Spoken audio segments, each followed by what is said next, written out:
It's my pleasure to introduce Neil Lawrence. Neil is coming to us from across the pond, as they say, from the University of Cambridge. You might have heard of it. Small university, kind of like related to its big cousin, University of Oxford.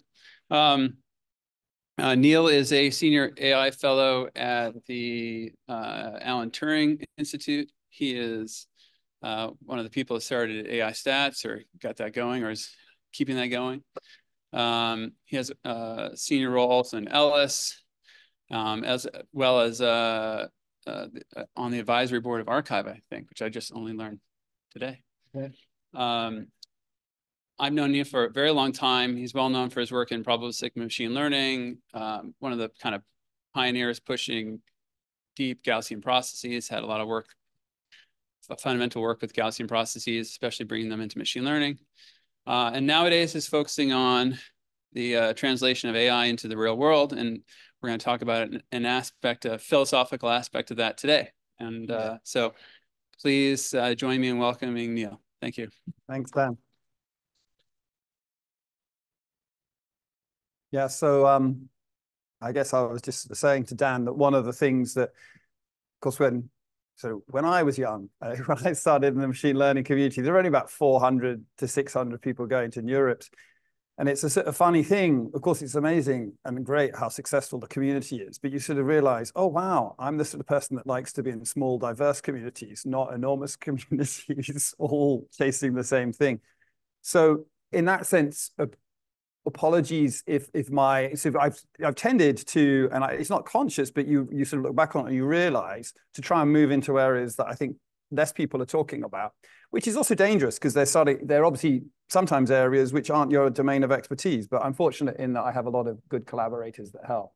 So what I wanted to talk about today, as Dan said, is, I mean, it's the culmination of about 10 years work thinking once it was obvious that machine learning was going to be successful. And I'd say the first half, a little bit more than half of my career was trying to persuade people that machine learning should be successful.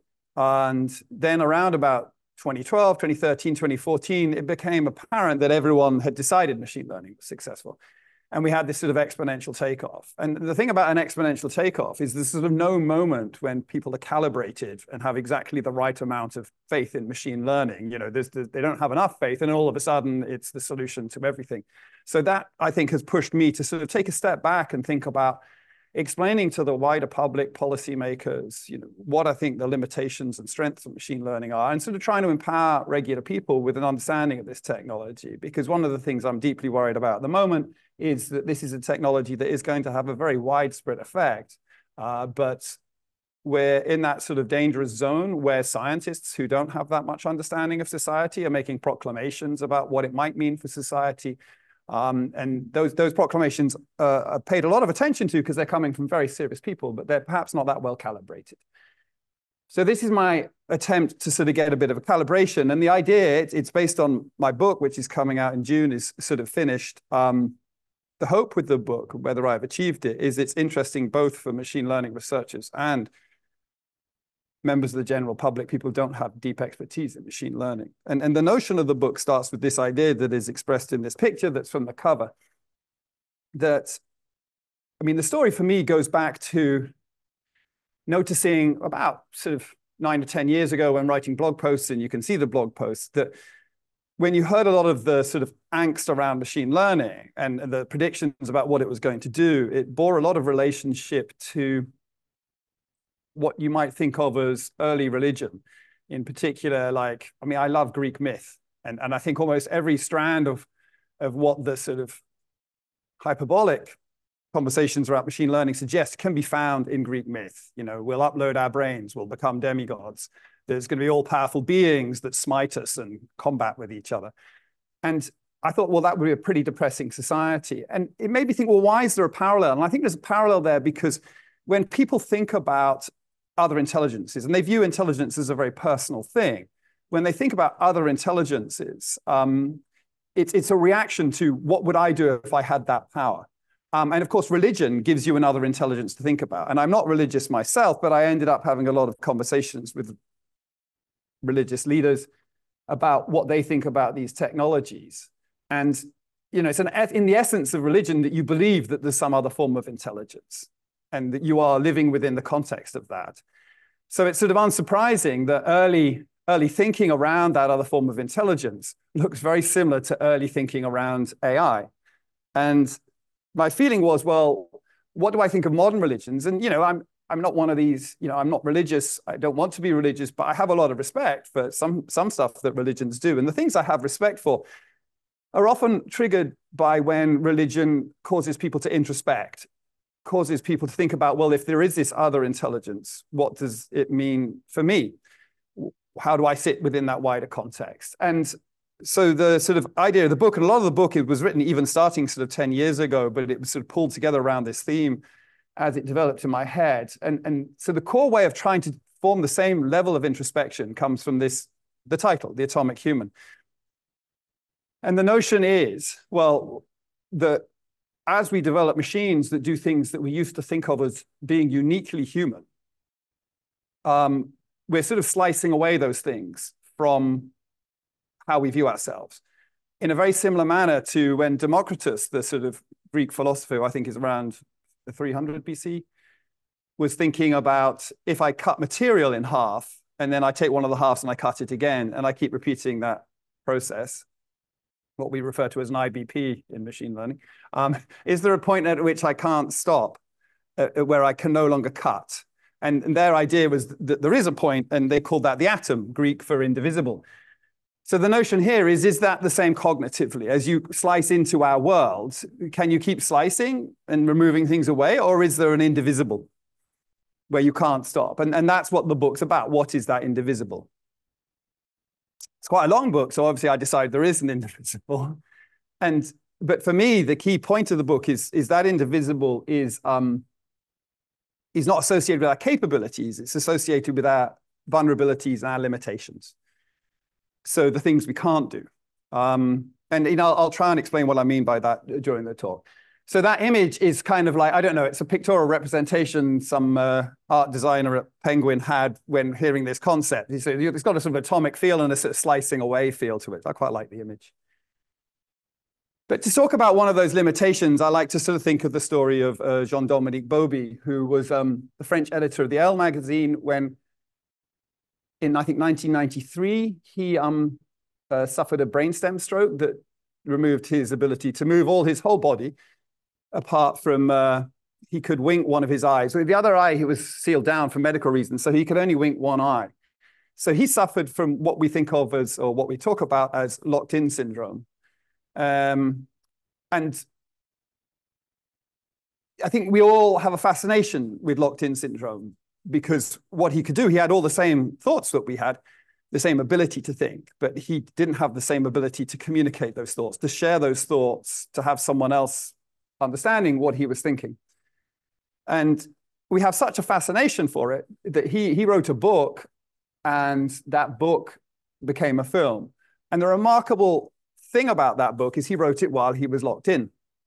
So it took him, I think, 10 months, 4 hours a day, winking at letters laid out in this fashion to write the book. There he is with his assistant. You can see, you're seeing the eye that's closed, his other eye is able to open, where he winks out the book.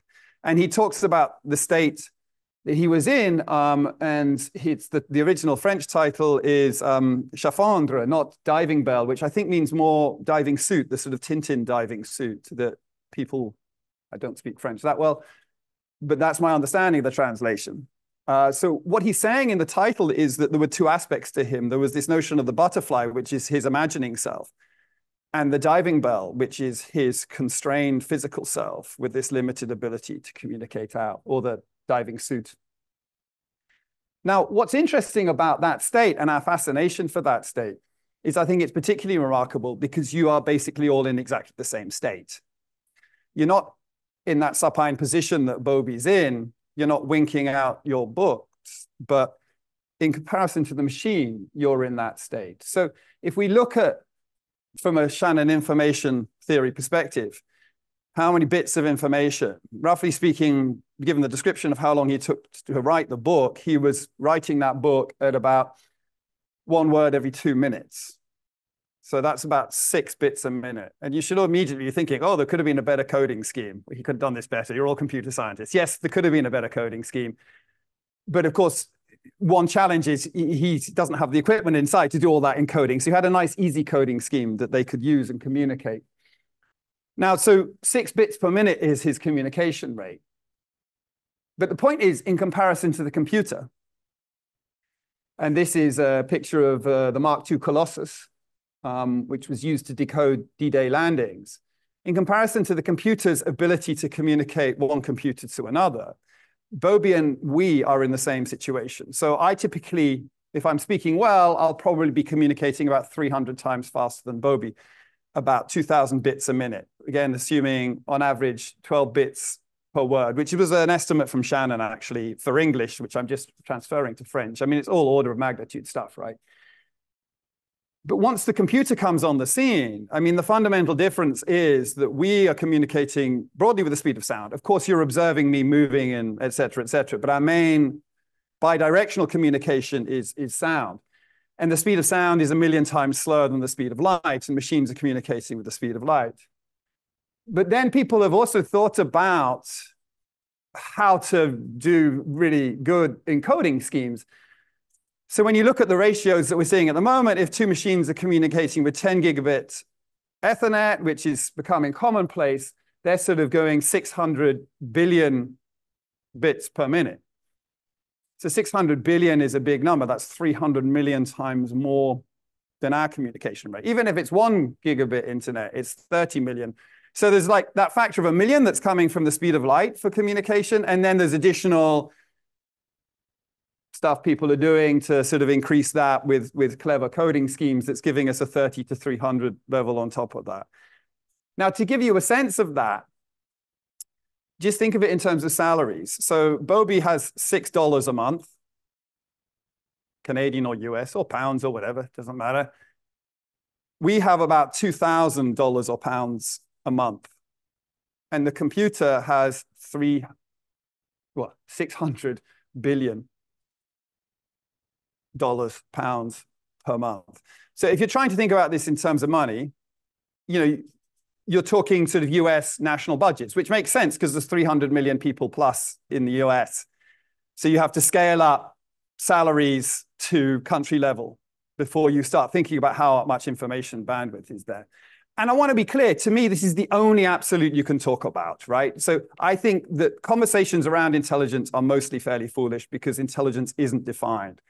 Certainly general intelligence, which let's bear in mind was a term developed by Spearman as part of a wider agenda around eugenics to rank intelligences and breed people with better intelligences. These are very dangerous terms because they're saying that intelligence is somehow rankable. Now, intelligence isn't. It's something I talk about a lot in the book. You can't rank intelligences. There's many reasons why.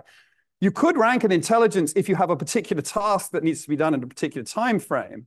And then you've got one approach that uses a certain amount of energy and one approach that uses another. Now you can start ranking, but you have to have a context. Ranking intelligences in general is a bit like ranking vehicles. It's like, which is better, a Ferrari F40 or a Ford Transit van? Well, what are you doing? Are you moving tiles or are you trying to race someone? You know, you can't say which is better until you understand the context. And this is so true. You know, it's even true of rock, paper, scissors, right? You can't talk about ranking these things. And most of the sort of things you see around these superintelligence AI singularity arguments have this fundamental notion that rankability is there at its core, which is the same thing people try to do with general intelligence and then say, let's breed for more intelligent people. It's quite a problematic idea. So information we can rank. It is a really fundamental concept. I mean, it's becoming more and more fundamental in physics as we go forward. It's fundamental mathematically as well, right? So we can sort of say we are already dominated by the machine 300 million times better. And many of the societal effects we see are associated with that domination that has existed for decades, right? Rather than any coming intelligence revolution. Now, to try and capture this, I sort of represent this notion in the embodiment factor because it's not, if you can communicate, but you don't have anything to say, then what's the point in communicating? So I sort of think a little bit of this ratio. And again, these numbers, you have to come up with ways of estimating these numbers. But if you want to sort of say, if we took 1 second of computation from a standard computer, and I may have done this calculation a few years ago, so whether it's quite up to date, not like a fancy GPU, and you wanted to communicate that from one machine to another machine using this information transfer rate, 1 second, all the calculations that were done, which obviously the machine doesn't have access to because they've been cached and dropped. If you wanted to do that, it would take you 20 minutes to communicate that 1 second of calculations. Whereas if you were to try and take 1 second, and my estimates here are coming from estimates about how much compute it would take to simulate a brain. So, we could argue the toss around that. But if you use that estimate, and you say 1 second of neuron firings across our brain, everything that's happening or everything that would be required to simulate our brain, and you take 1 second of that compute, and I was to stand here telling you that compute, it would take me 5 billion years to tell you all those neuron firings. So I think of this as the embodiment factor. In robotics, we talk about embodiment in terms of intelligence distributed through the body. And as one of the things I talk about in the book is that definitely is going on with us. But there's also this sort of embodiment in terms of our intelligences are information isolated from each other. They're embodied inside our heads because we can do all this computation and thinking and processing of information. But we can't do all this communicating in the same way as Jean-Dominique Bauby. We have fundamentally locked-in intelligence. And I think many facets of our intelligence that we now project on the machine are facets that have come because we emerged in that state. We don't sit around the whole time going, oh my God, I can't communicate with people. Sometimes we do. Sometimes we wish people would understand us better, but it's not a constant thing we're doing. And that's because we've evolved with that as a constraint, right? It would be pretty foolish. It's a system that was constantly in existential crisis, as many of us are now, probably wouldn't have survived the sort of 100,000 years of modern humanity unless there were mechanisms that we developed to get around that. So one of those things that I think is fascinating is what do we do in conversation? And there's sort of books going back to, I particularly like Fritz Heider and Marianne Zimmel on this, the notion of psychological representation of other people in our minds. And this is happening. And in the book, by the way, I try and avoid the use of the word conscious the whole time. But just sort of consciousness, the conscious state versus the subconscious state. We have a psychological representation of other people in our head, both consciously and subconsciously, right? So when we are communicating, before we start communicating, we have a model of what we're communicating with other human beings. And we tend to choose what we say on the basis of that model. So we make a comment based on what we already think about the individual we're commenting with. And then that person themselves that we're communicating with has inside their heads a model of who we are and potentially a model of who they think that they are. Recursion, we love it. And I think the evidence is we only do this recursion to maximum depth of 3 or something, because it'd be a bit crazy, right, to keep doing it. And so they take that in, they take what we've said in, and then they sort of reply on the basis of that contextual information. So all our conversation is based on that context, setting the frame for that. And of course, when this works, it's beautiful. It's like a wonderful and extraordinary dance, intellectual dance between two people. I mean, it's an amazing thing. And there's so many things that are associated with this dance, sort of weird cognitive foibles we have that I think are coming from this locked-in state. But when it doesn't work, we end up swearing at each other. And the times I noticed this most in machine learning in my career was often between mathematicians and statisticians and machine learning people. Like in the days when the communities were very close. There was a lot of non-parametrics. Dan was doing like non-parametrics. I was doing non-parametrics. There was a lot of overlap. And so the language was often the same, but the fundamental objectives were different because fundamentally a statistician is very often looking to make some sort of conclusion on the basis of the data, to prove something. They're asking a question with the data and they want to answer that question, whereas the machine learner is typically, and of course there's an overlap, but typically a machine learner is instinctively trying to improve prediction. So the model choices you make are fundamentally different. And unless you clarify that at the beginning, when you have these conversations, you assume each other is trying to do the same thing. And then when you take different turns, you're like, what the hell are you doing? That's the wrong way. And I mean, that happens again and again and again. When you're working with people in closely overlapping fields, you get these confusions a lot more than if someone's working in a totally different field and you accept that you have to do much more explanation to give the background of what you're doing. So for me, and this is like how chapter 1 of the book sort of opens, I think that this is kind of most well, is beautifully represented by the way we summarize these intelligences. So this is the ceiling of the Sistine Chapel. I met my wife at the Isaac Newton Institute in 1997. At the same time, I met a bunch of other people, including Radford Neal, Jeff Hinton, people who were here. And then in that October, she took me to the Sistine Chapel. She hadn't become my wife yet, but we went to the Sistine Chapel together. And it's the only time I've been and seen this ceiling. And it's interesting the extent to which this image is used within AI as an image of creation. But the thing I want to focus on here is the figure on the right, which is God. And of course, it's like if you read the description of God in the Bible, I mean, it does say we're created in God's image, but it describes all these facets and capabilities of gods that are certainly beyond what humans can do. And even if you go to Greek myth, there's these sort of things like, there's these myths where Zeus reveals himself to people in his full form, and they just die straight away because it sort of blows their mind. In order to be in front of people, Zeus has to sort of take the form of a, depending on what he's up to, he has to do various things like appear as a bull or as a human being or whatever else. But what's quite interesting is when it comes to representing the Christian God, we kind of draw a Zeus-like figure. You know, there's like a standard, oh, God, Zeus-like figure. And that's part of this tendency to anthropomorphize.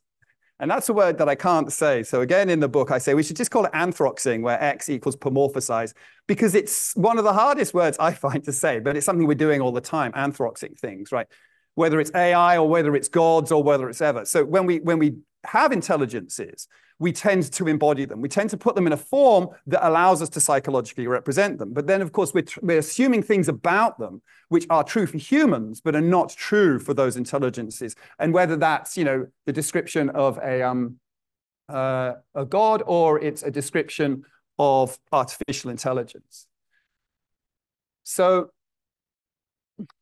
what does that mean for us? Well, going back to the things and the study of where this has appeared in history, I love the history of statistics and its integration with physics and its influences on machine learning. And if we look at what people did in the past, when they were presented with data, represented here by ones and zeros, a human being, when trying to interpret that data, would also tend to anthrox the data. So they tend to look at it and see patterns in the data, see complexity behind the data that isn't there as part of their struggle to extract information from it. So how do we deal with that? Well, we invented classical statistics to deal with this overinterpretation. So a lot of, or strictly speaking, we developed mathematical statistics because statistics existed for a long time before mathematical statistics. Thus the quote, lies, damn lies, and statistics, which goes back to the sort of 1870s. Whereas mathematical statistics, unfortunately tightly integrated with eugenics, is emerging about 120 years ago as a way of which questions can we and can't we answer. So that's to deal with that interpretation there. And then the thing we've been dealing with a lot of, or I've spent a lot of my time thinking about and dealing with, is this change in this picture where we now have a high bandwidth connection between the data and the machine. And that high bandwidth connection offers a new sort of channel for manipulation where we don't have the mathematical grounding and understanding. And of course, the flexibility of what this entity, the machine, this is my drawing of a processor here, can do to manipulate in very, very simple ways. When we look at like, it doesn't have to be in any, you know, although I don't like the term intelligence, I'm just going to wave it there. It doesn't have to be more intelligent than us. It doesn't have to be doing sophisticated algorithms. If it has access to that much information, we're easily manipulated by an entity that has access to millions of times more information than we do individually. So what I tend to think of is that the challenge we've been facing is, I'm not a big fan of the term AI because it seems to me it's almost there to encourage people to anthropomorphize, to anthrox, because it's using this very personal term, intelligence. And I was sort of there when Jan launched the FAIR Lab, and I thought, oh my God, he's called it AI. Oh, well, because it felt like a difficult moment, actually, because up until that point, most in the community would have associated AI with a sort of failed agenda around logic. And we were the people that they'd typically been made fun of. We were the furry mammals, and AI was the dinosaurs. But it's sort of very interesting at that moment, a lot of people in the community, it turned out that their ambitions were more in line with the ambitions of AI than my ambitions, which were just to build tools that could sort of help us deal with this data. And so this is the thing that I tended to focus on a little bit more, data science, because it's much more about how do we deal with this wealth of data? How do we present the conclusions from that in ways, unstructured data, what I call happenstance data, so non-surveillance data, all these sort of new challenges we're seeing around that frontier. Now, to just give you a sense of how dependent we are on that context, this is I've got lots of apocryphal quotes in the book. It's funny how we like to associate quotes with figures from history, even if they said them or not. So this one is apocryphally the 6-word novel. So who apocryphally wrote it if it's a novel? Hemingway. Yeah, anything to do with novels, apocryphally Hemingway said it. If it's politics, it's normally Churchill, but lies, damn lies, and statistics is apocryphally associated with Disraeli because it predates Churchill. So for sale, baby shoes never worn. The idea here is a 6-word novel with a beginning, a middle, and an end. And it's only 72 bits of information.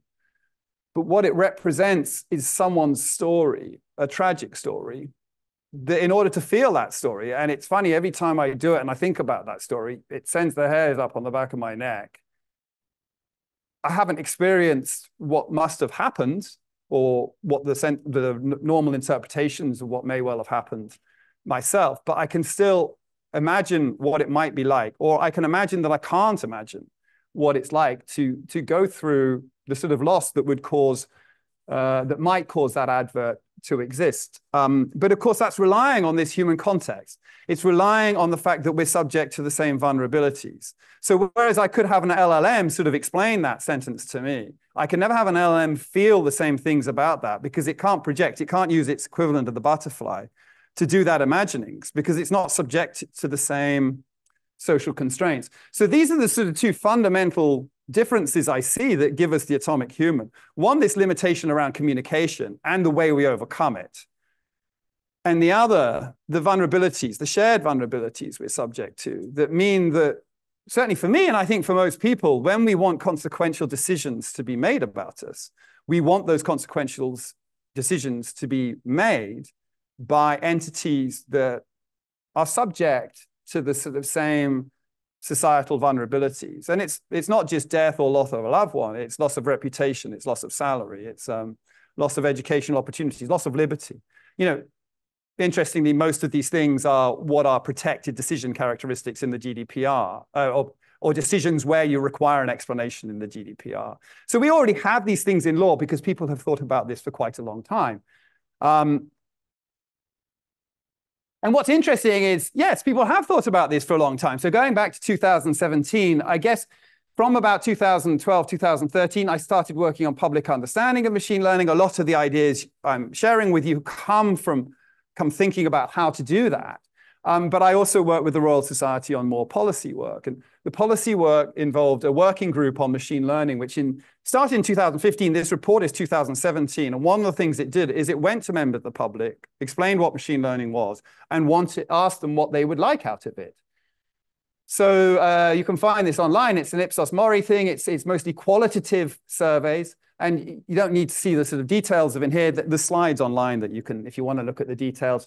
But the group went through with members of the public different applications of machine learning, explained what it might and may not be able to do. Here, we're listing health, social care, and marketing. And once people, regular people off the street who submit to these surveys had an understanding of what the technology was capable of, they all said extremely sensible things about what the benefits might be and what the problems might be. They understand these things very quickly and very, very intuitively. Similarly for transport, driverless cars having benefits, but they wanted clear evidence that driverless vehicles would be safe. Finance, university support of using algorithms to monitor potentially fraudulent activity. More hesitant about the idea of algorithms warning individuals about spending based on past behavior or current financial circumstances. Crime, all these areas, they could see benefits and challenges. They're very sort of well calibrated in their understanding. Education, concern it could result in de-skilling. I think that's a massive challenge we have now. And I think it's even worse because I don't think we even understand how that de-skilling is likely to come about with these new capabilities. And limiting people to career paths at too young an age. but there was a majority feeling that tailored learning was positive. So these are like 2017 asking people, they're coming up with much more sensible things than we're hearing in the wider public debate at the moment, because of course we haven't had this sort of recent sort of scare about it. The last thing, art. I love this. Participants failed to see the purpose of machine learning written poetry. For all other use cases, participants recognized that a machine might be able to do a better job than a human. However, they did not think this was the case when creating art, as doing so was considered to be a fundamentally human activity that machines could only mimic at best. And the fascinating thing about that is, what is the one area? I mean, I would argue we've made very little progress on these other areas. We've made some, but it's slow because these are difficult problems, so-called wicked problems that have a lot of different challenges to them. The one area we've made undeniable progress is machines that can create, in inverted commas, art. So I presented this a sort of year ago, and I said, how could you write a soliloquy that introduced what a large language model is spoken by Mercutio? And, you know, you may have talents is beyond my understanding, but I think it's done a better job than any of the people in this room could do, right? In terms of our friends, lend me your ears, I prithee, for now I must utter a tale of wonder. 'Twas wrought of ones and zeros, woven as if by Puck's own hand. You know, it's pretty impressive, right? But no one asked for that. No one wanted it. They actually explicitly asked for something else. It doesn't mean that this isn't going to be useful, right? I mean, I think that I don't want to sort of be, I think these technologies are amazing because they are, for the first time, allowing computers, and you have to be careful about use of words, but computers to have some level of understanding. We'll come back to what that level looks like of human terms and human culture. But going back to sort of what this means more widely, as we're seeing this information infrastructure developing, it caused me to try and think about the invention of writing. And I'm very lucky because I cycled. It's a very Cambridge thing. You know, everyone you bump into is a professor of something. And I cycle with an Assyriologist, John Tenney, who did his undergraduate, well, his PhD work, I think, and his early work at the University of Pennsylvania. And he's interested in cuneiform. So early writing, Mesopotamian language is the first writing we have. And then the fascinating thing about early writing is that the first writing is kind of documenting accounts. It's in a place where the first cities were emerging, where they were irrigating deserts to grow grains from the river Euphrates or Tigris. But they had a shortage of wood, so they had to build supply chains to bring wood in. And when you start doing that, you need trade, then you need to document these things. And if you want to scale up your document, then you need methods of writing. So the first writing is not poets, it's accountants. It's like, and you get these tablets and they're like Excel spreadsheets. So this tablet is, I think, 2500 BC. It's held in Chicago. John's period, my colleague John, he works from sort of 1500 to 1000 BC in a city of Nippur. But basically the timeline, as I understand it, is writing is emerged by about 3500 BC, as with the capability to write down the Epic of Gilgamesh, which would have been an oral epic before that. But it took about 500 years to go from just using for accountancy to being able to represent language. What's fascinating, the transition we've gone through, is the computer as an Excel spreadsheet to the possibility of the computer actually representing and understanding language. So although people didn't want poetry, this shift to poetry is representative of, in the same way writing suddenly becomes more interesting for people who enjoy stories, not just the group of people that are running society. Early tablets also talk about legal judgments or civil administration. It's interesting for regular people as well. So what you see is one of the first steps in the democratization of a technology. But what's also interesting about that period is from that period, all the professions emerge. So if we think about where our professions come from, they come from the first profession being that of scribe. So the people that can write and read. And in Europe, we were very, very lucky because in Europe, we gained writing from the Phoenicians who were traders. So they'd already heavily simplified the form of writing before it got here, right? So we've got a form of writing that is relatively easy for people to pick up. So it's not only the development of the printing press that democratizes writing in Europe, but it's this initial writing, which was like a shorthand for traders.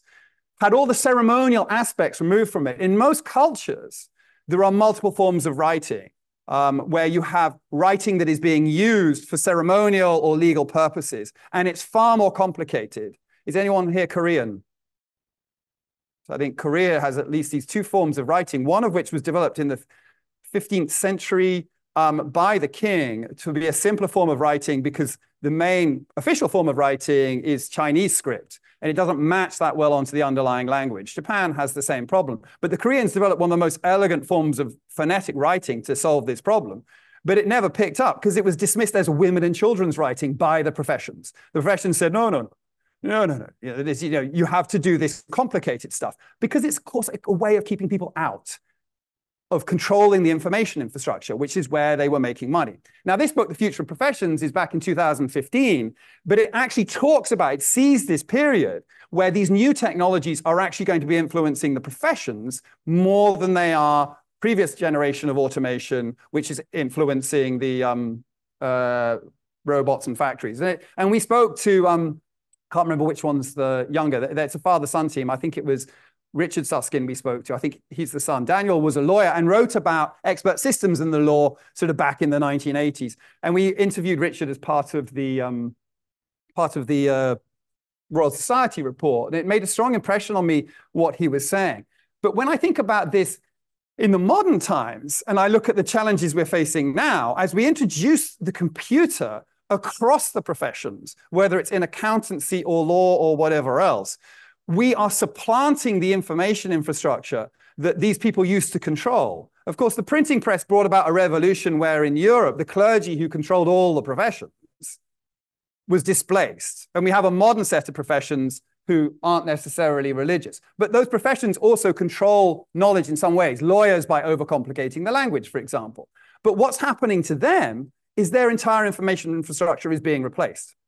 They are being transplanted from their way of administering society, which goes back 5,000 years by the introduction of the computer. And this is particularly dangerous when you think of Sir Jonathan Zittrain. I was working on this concept for a long time before I found Jonathan Zittrain had come up with this beautiful name for it. I didn't really have a name for it. And it's like, oh my God, that is what I care about. Intellectual debt, where you can produce a very large and complex software system, but you can't explain or understand it. And the reason that comes about is, of course, because we build these software systems in components. So we stick them together with small teams managing different parts. It's called separation of concerns. It goes back to division of labor. But when you stick the whole thing back together, because you've separated concerns, no one is concerned about the whole thing. So it's different but related to technical debt. So technical debt, which has been written about in the context of machine learning, a big problem, is about your ability to maintain that complex system, right? So just like because the code's got bugs in it.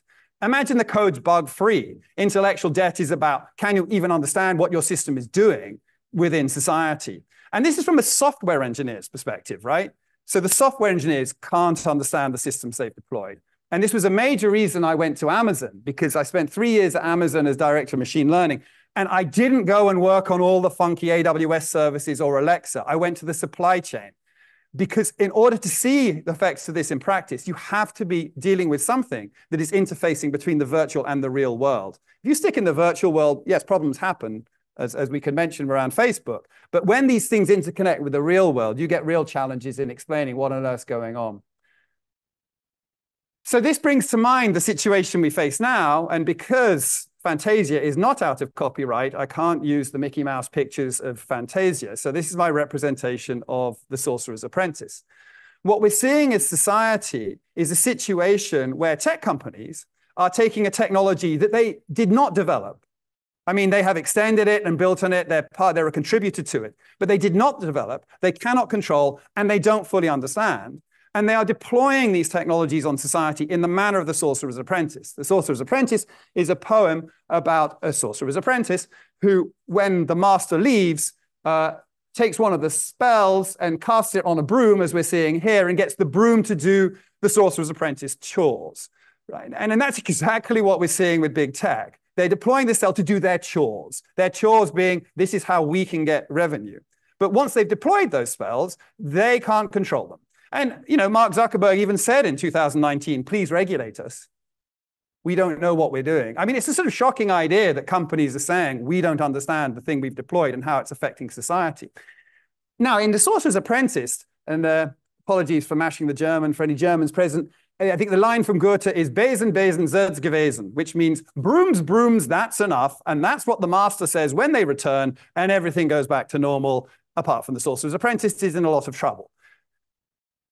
The problem we face is the role of the master is played by society as a whole, what I often refer to as Popper's open society. So the notion of the open society is that the way we control these things is through professions, through individuals, through what Popper talks about as piecemeal social engineers. Piecemeal social engineers being just people working towards the common good using their skill sets in a distributed fashion, using their understanding of our culture, their education to steer society in the right way.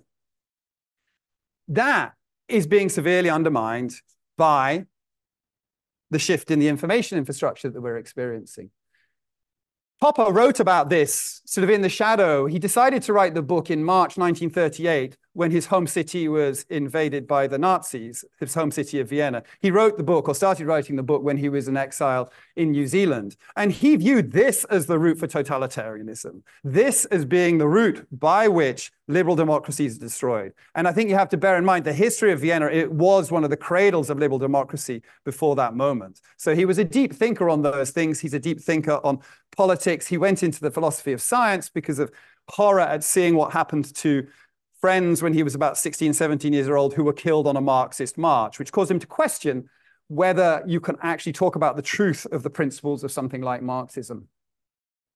This is a quote from the preface of that book. If in this book harsh words are spoken about some of the greatest among the intellectual leaders of mankind, my motive is not, I hope, to belittle them. It springs rather from my conviction that if our civilization is to survive, we must break with the habit of deference to great men. Great men make many great mistakes. And as the book tries to show, some of the greatest leaders of the past supported the perennial attack on freedom and reason. Now, normally one would apologize for the use of a term like men in this context, but let's face it, it was mostly men who made the great mistakes in their ego growing and their belief that they were the solution to the problems of society, even if they did wonderful things at the beginning. I think one of the things I love about the US is that George Washington stepped down as president. And that's such a rare thing. Like George Washington, Nelson Mandela, I can't think of anyone else who's at the height of their popularity. Everyone's saying, we need you, we need you. And they say, no, society needs to take over. We need a system to govern. Certainly not Tony Blair or any of our prime ministers of recent times. And the problem is, of course, that that book and a lot of the angst we're seeing in the public debate is about professions feeling threatened by these technologies. Oh my goodness, what's going to happen now if the computer can translate plain English into legal mumbo jumbo? What will I do? Well, people have already experienced that. Coal miners, car manufacturer workers, everyone in the labor market has experienced that again and again and again. And they never got to be around the table when we were discussing what we were going to do. But I assure you, the people that will be affected, just like in this coin pusher, I used to love these things. They were at the seaside in the UK whenever we went on scout trips or whatever. So it may be the professions that fall down this thing here, but the things that fall off the edge in the end are the people who are on the edge. That's people in society who already have less choices. My taxi driver to LA Airport yesterday, he lost his restaurant during the COVID pandemic. It was a very fancy French restaurant. We started the conversation because I could hear his French accent.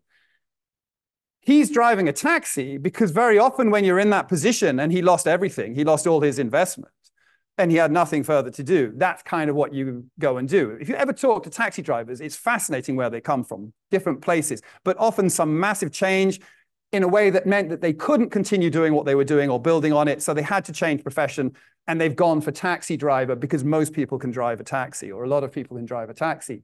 The professions that we are talking about, lawyers, medics, et cetera, there isn't really any historical evidence of them being on the breadline when there's a sort of change to what they're doing, mainly because they're very, very well-educated people who are capable of assimilating a change versus the people on the edge who tend not to be that capable. They've been told, this is the thing you're going to do, and then that thing gets taken away from them, whether it's mining or whatever else, and they haven't got backup options that they can just switch to.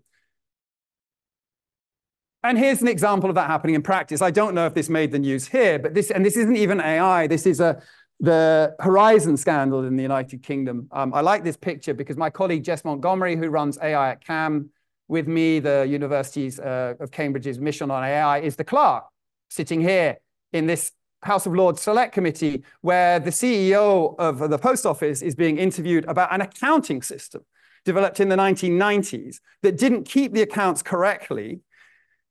But when it didn't keep the accounts correctly, the sub-postmasters, one of whom is sitting here, were sent to jail for fraud, even though it was the computer that was at fault. And there's a whole dramatization on UK TV, 3 parts. And at some point, one of the key figures says to this character here, Alan Bates, I don't understand. Were they just incompetent or evil in terms of what everyone was doing? Accountants, lawyers, their own union. This gentleman here is the Federation of, or no, he's not there anymore. Sorry, earlier evidence was given by the chief of the Federation of Postmasters, who was against them. But the point was that they'd been told the computer system worked, but Fujitsu had misimplemented it, so it wasn't working. So they were disempowered. And instead of being able to go in and do forensic accountancy on the books, in fact, this person here is a forensic accountant, and this is the forensic IT person who got called in later to try and understand what went wrong and how it went wrong, by which time many people had been jailed, some had committed suicide. These are often people working in small communities where the post office is at the heart of the community, and the community has been told that the sub-postmaster has been committing fraud against you. So reputations have been destroyed, all through a computer system with no AI in it, just a badly implemented computer system put in place in the 1990s that wasn't working. And that's the sort of challenge I think we face with intellectual debt. And we are sowing the seeds of 10,000 Horizon scandals now just in the UK, right? In terms of the way we are saying we can just take this technology, which is even harder to understand and explain, and deploy it in practice in the service of the Fujitsus of this world. The modern scribes are the software engineers. It's us, unfortunately. And one of the odd things you never hear people talking about is, well, in the future, software engineers won't need to exist. Isn't that bizarre? Because as I go through the professions and the ones I think, well, we could get rid of, we couldn't, I pretty much, for every profession I think of, I think, can't get rid of doctors, we need them. Can't really get rid of lawyers, we need them. Can't really get rid of accountants, because there's a human piece to each one of these. But when I come across software engineer, I'm like, hang on a minute, they're just the scribes. They're just the people translating what someone else who has a job that is representing human vulnerabilities wants to do onto the computer. And yet we rarely hear that we're going to eliminate software engineers. In fact, everyone says there's going to be more and more software engineers. Isn't that funny? Well, it's really closely related to the history of writing, where scribes protected themselves. And it's not necessarily conscious. It's just part of how you protect your profession. It's the downside professions. They protect by obfuscating what they do, by writing in legalese, or by saying, oh, only software engineers and their guilds, the big tech companies, can deal with this. So I'm about at time, so I'm going to just sort of say briefly, I'm not just talking about this. We've been working on this for 10 years.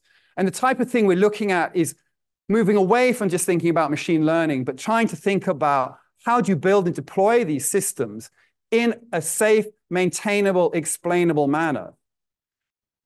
So this is what we call data-oriented architectures. It comes, well, actually, I remember going into Amazon in my interview, talking with Peter Voshall, who was the main architect behind software as a service at Amazon, just using my whole interview as a way of asking him questions about how does one do this better in a world where all the decisions are being data-driven. So we've got papers on that, what we call data-oriented architectures. We call it data-oriented architectures because at one time, the senior vice president in charge of my group, after we presented it, was complaining about some aspect and said, this is dead on arrival. And up until that point, we called it data as a service. So we changed the name from data as a service to DOA, dead on arrival, or data-oriented architectures. But that's to remind us actually about what the weakness he identified. This is not something you can impose on software engineers. You have to allow and enhance and empower software engineers to do more things with the capabilities we're talking about. I won't go too much into the details of those, but the idea is to allow things like causal graphs. The final thing I just want to say is, what is the benefit of these new technologies? And I do think there's enormous benefits. And the way I want to briefly mention that is to show you this. This is a gentleman called Bill Phipps standing next to an analog computer. This analog computer is a model of the British economy from the 1940s. Each tank is like how much money is in the treasury or how much money should be spent on education, et cetera, et cetera. And the analog computer works by valves going up and down to change interest rates and floats moving, et cetera, et cetera. And the flow of water represents the flow of money. Now, lots on analog computers. What does that mean we are building today? Well, I think we should stop talking about these things as AI, and we should just refer to them as what they are. Broadly speaking, they're human analog machines. They are machines which, through reading everything we've ever written or looking at all our photographs or whatever, have some sense, some feel of concepts that are very natural to us, that are concepts that we see through our culture, or we just see through other constraints in terms of the way we operate with the world. And that means for the first time, we can talk to the computer. We can have a conversation with the computer. But what I think the challenge is that we need to decouple that piece that we're having the conversation. What's going on is there's a conflation of AI being this computer, this digital computer down here, with an LLM integrated. Everyone's saying, well, we're going to make it do logic. We're going to make it do this. Why would you? Why would you combine something that is just copying human mistakes because it's copying human concepts with something that we know is free of mistakes? Why would you ever do that? To me, these capabilities are an interface between humans and the machine. And they are that interface because they have these analogous states, states with them that are not the same as the states within us, just as water isn't the same as money, but states that are somewhat analogous to us. And that means that we can use them to query vast, complex software systems in a high bandwidth manner, overcoming our narrow bandwidth channel. But naturally, that opens enormous new possibilities for manipulation. And our understanding of how we're going to be manipulated by an entity that can psychologically represent itself as a human being is so limited that I am desperately worried about that. So if we'd like to talk about the things I would love people to be working on, it's these two things here. And to stop people doing this conflation of those two things into one, which would basically mean we can't disentangle those different key parts that we will need to understand how the machine is providing us with information, how it, even without it knowing it, it may be manipulating us through the way it provides that information. For example, early LLMs expressing an enormous amount of confidence in the things that they say because people like that. But it's also misleading you about the extent, my favorite thing to say is that they exhibit almost precisely as a recent Oxbridge graduate exhibits. Intelligent sounding, complicated words, well argued, no experience of life, and fundamentally wrong in parts, right? Now, there's no coincidence for that because those early recent Oxbridge graduates were graduated to say, oh, well, go and rule some state somewhere else in the world that you don't have the capability to rule, but we don't want anyone to know. So they're basically honed to become people who seem capable, whether they are not, because the first rule of running an empire is make sure you deploy people who seem capable. And we've got exactly the same thing with human reinforcement learning feedback on the large language models. People prefer confident answers, and that's a form of manipulation.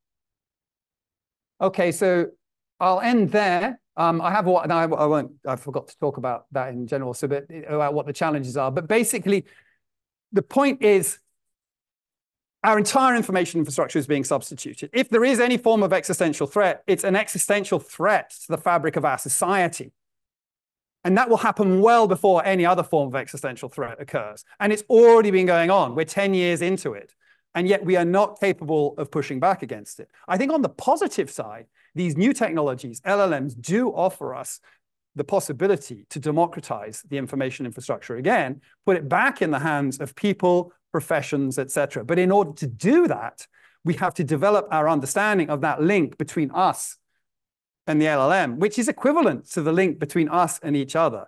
And it's just remarkable the extent to which we don't understand that. But fortunately, LLMs also offer a tool that could help us understand that. But we need to be doing that work urgently, and we need to be doing that work in academia, because that work is not going to be done in companies that don't really have an incentive to be fixing these problems up. And I'll end there. Thank you.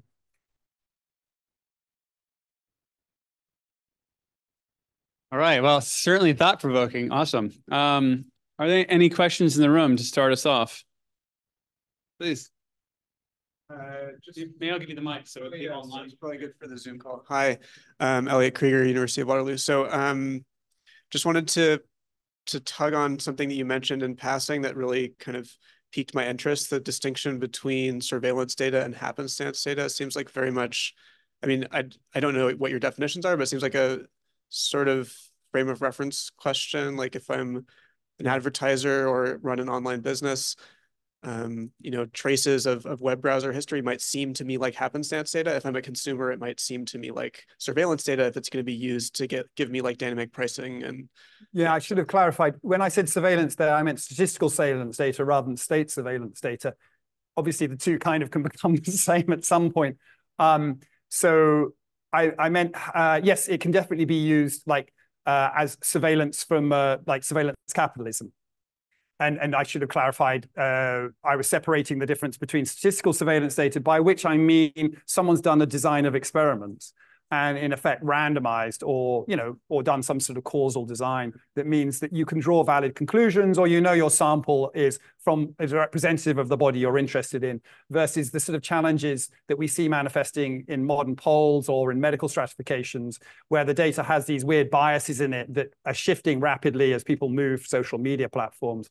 And therefore we try and use the sort of happenstance data we just happen to have to try and answer questions, and we can't. But I think the point you're making is very important and a sort of different social one, that yes, you could use those terms in different ways. So it's like observational data in the causal inference parlance. Yeah, and it's sort of observational data, but I think the way I try and use it is going beyond just observational data, because observational data is often actively collected or understood you're going to collect it. Happenstance data, what I mean by it is it's just being laid down by happenstance, like we're wandering around and we're just leaving this data where we go. Whereas I think even when you look at observational data and people's understanding of that in the past in statistics, there would have been some more active concern. So happenstance data has additional problems around it, like it may have been, you may think it's been collected, but when you look, it's not there. But yeah, that's almost like a separate data science talk. Okay, thanks.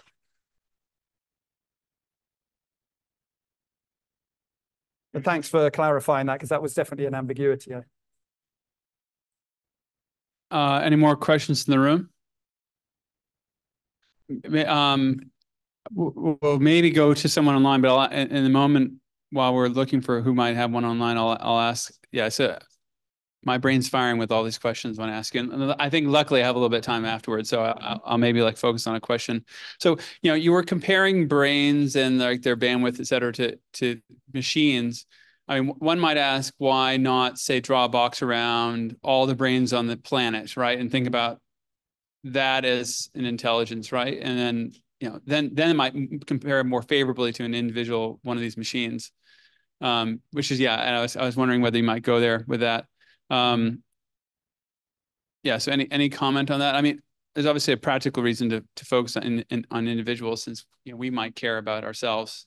Yeah, no, thanks for that, because it does allow me to sort of, I didn't talk too much about this, but this is a little animation that I have to restart. So the notion here is that we have us and we have the computer, and I didn't talk much about ecology. And one of the weird things that happens when you think about when you talk in these terms, one of the analogies I use to try and get people's heads around how much faster the machine is than us is I sort of thought, I wonder if I look at genetic mutation rates.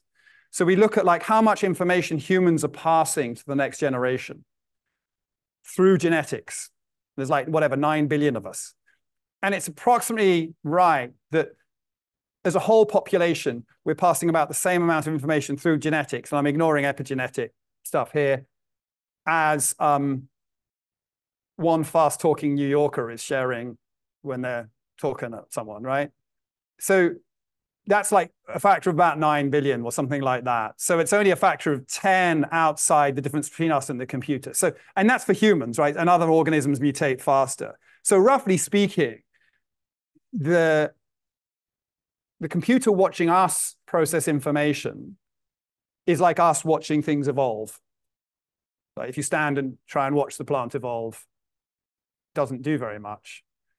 And I think we also suffer in terms of failure to psychologically represent, and of course it's kind of dangerous, I don't, oddly, you then start saying, well, is that form of information processing some form of intelligence? Well, I mean, you can argue in some sense it is. It's processing information in response to input from the environment, and then there's a reaction to that, and then it goes on. It's some sort of form of larger thing.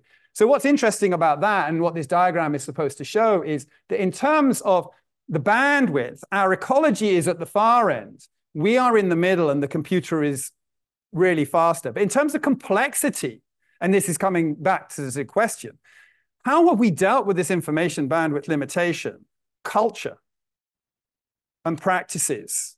And like, if you think about indigenous groups that have lived in harmony with a forest for a very long time, almost invariably, they have some animistic practices. They believe they psychologically represent the trees or the water source in some way that they can reason about it.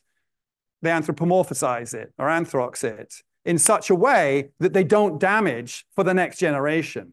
And I think we're incredibly self-absorbed on multiple levels with AI at the moment. First of all, an enormous observer bias around thinking the important part of AI is the slow reacting self, the bit that we spend all our time with. This is something most scientists seem to do, right? To believe that the important bit about an AI is all the things a scientist thinks is important, like playing chess or writing legal documents, not the sort of things regular people find important, like playing football or gossiping, right?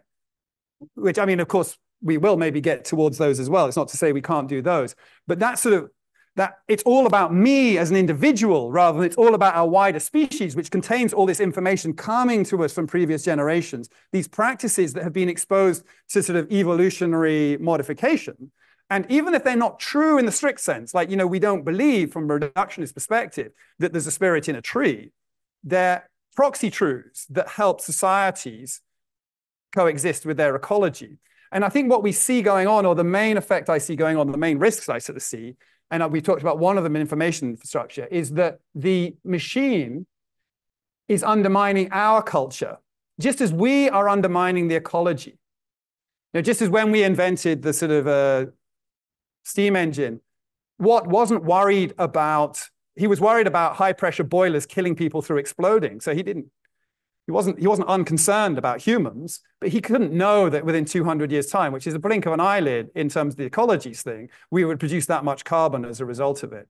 And I think that it's another thing where this notion of general intelligence is ridiculous. Like, over what time frame is your general intelligence working? See, I think your point is capturing one of the ways our intelligence operates as a society is that culturally, we've got something that's operating across typically longer time frames. But when we look at the scientific enlightenment, we sort of see a revisionism of a lot of those ideas, which were probably reasonably important for coexisting with our ecology. And I find it very amusing that we criticize the Easter Islanders for destroying their island, which I think they did over a few hundred years, right? Because at least they could leave on boats. And at least their destination wasn't Mars. It's kind of extraordinary the way to which that undermining of cultural concerns is I think, going to cause us, it may be even a larger problem than the things I'm talking about, the way the machine undermines us. So yes, absolutely. But we're just sort of not aware of that, I think, in these conversations. People talk about simplistic things, how they feel as individuals, not how society reacts.